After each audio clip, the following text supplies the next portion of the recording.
to do an injury update that Elijah Mitchell was practicing on Thursday and on Friday, so he is definitely going to probably be suited up and ready to play. I wanted to ask you, this isn't necessarily on the banner, but do you think that Jordan Mason should take over as RB2, or do you think that Elijah Mitchell should be slotted back into that section?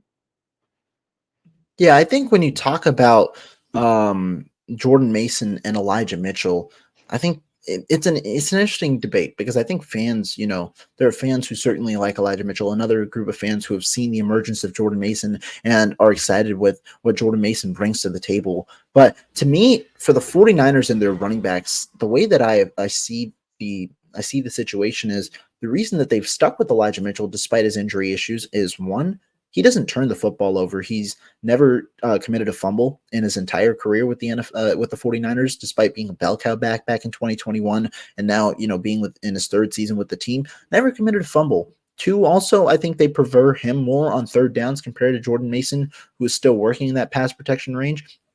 And I think that that's something that I see as well. So overall, I do think that you've got two capable backs. I can understand why the 49ers might want to go to Elijah Mitchell, but you also can't deny what Jordan Mason brings to the field because he's a guy who plays physical. He's a guy who, can work as that power back in a way and work as a closer. Now, they're two different styles.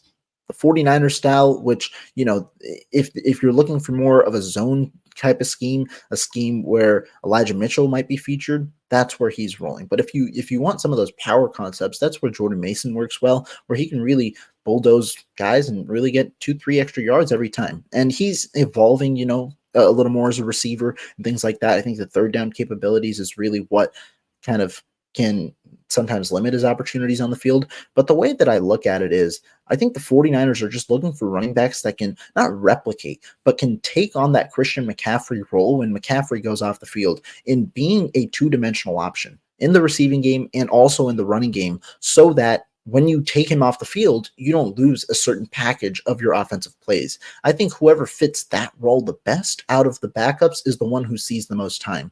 Thus far, it's been Elijah Mitchell, because prior to the injury, Mitchell was the guy getting a majority of the RB2 snaps. We saw a sprinkle of Mason, but I do think that that's the way that they'll roll. I'm intrigued to see what they do at the trade deadline and see if they try and recoup some value from from Mitchell, like they did with Jeff Wilson last year. But I also wouldn't be surprised if they just go all in and, choose to roll with the four guys they've got and then maybe make a move in the offseason after rolling with Mitchell throughout the remainder of the year.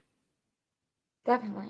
It's also funny, like we're talking about guys that they would trade away and keep, and Ty Davis Price is just on this roster, but not acknowledged. He is currently a running back on the team that they drafted extremely highly, and he is a not even in this conversation, which maybe is just a side note. But really quick before we talk about Christian McCaffrey and Chris Forrester's comments on him, someone wrote in a super chat. If you guys want a super chat, I can't get them yet because my channel is very new. So put them on Rohan's channel and I'll read them out loud. So 4Life9er said, "You two together is another win, 6-0. I It's support. thank you. Yeah, thanks for the support, and I agree that the Niners will be 6-0. Watch them just like lose to freaking just another like Colt McCoy game, just one that like everyone's like, oh, not gonna be a problem, and then That would be, I mean, that would certainly send 49ers Twitter into a frenzy. Especially with the way that they've been rolling this out. I think the first loss is going to hit fans hard just because of the way that they've been so dominant, especially against some opponents that teams view as potential playoff candidates. The way they've rolled through them, that first loss is going to be an intriguing one. I wonder when that occurs because after this game, I mean, if you look at the schedule, Cincinnati hasn't been playing to the level that they've been playing. That's week 8. Then you look at Jacksonville potentially. That might be the next challenge before the real toughest stretch of the season, which is Seattle, Philly, Seattle, with 2 road games in the mix there in 12, 13, and 14. So intrigued to see if that first loss comes before then. I am too.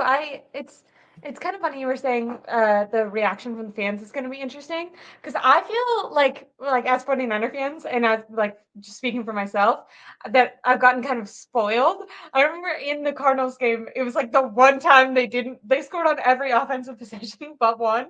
And during that one, I was like, wow, you guys just aren't even trying right now. Like just the level of like spoiled that like if they're not even in this Yeah, that's game. the way that they've been, that's the way that fans are now getting accustomed to, which is why I'm intrigued to see how this game plays out. Because if they see some lumps offensively, what's going to be the reaction? Is it going to be expected, understanding Cleveland's, arguably the top defense, or is it going to be the way that 49ers Twitter usually is during, some shaky games? And I didn't even really think about this before, but besides talking about the fan reaction, it'll be interesting to see how the team reacts because Correct.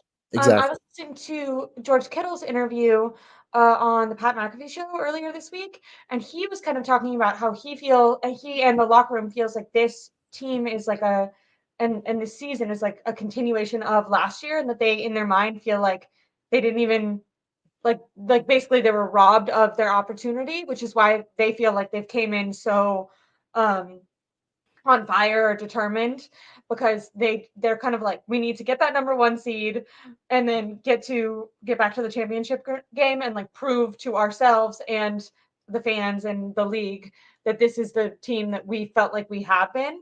Kind of hilarious. I They kept talking about revenge tours like 2 years ago, and it seems like this is like another revenge tour.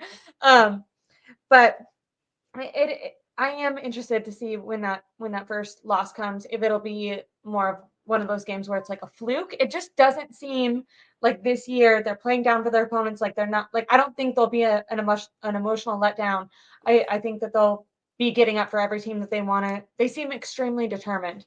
Um, so I'm also interested. I have my eye on Philly. I think, and that's why this the Browns aren't a problem because of their offense. If they had a capable offense, this game would be a lot more challenging. Before the season, when Deshaun Watson being good was still potentially like happening, and the injuries weren't Nick Chubb was still there.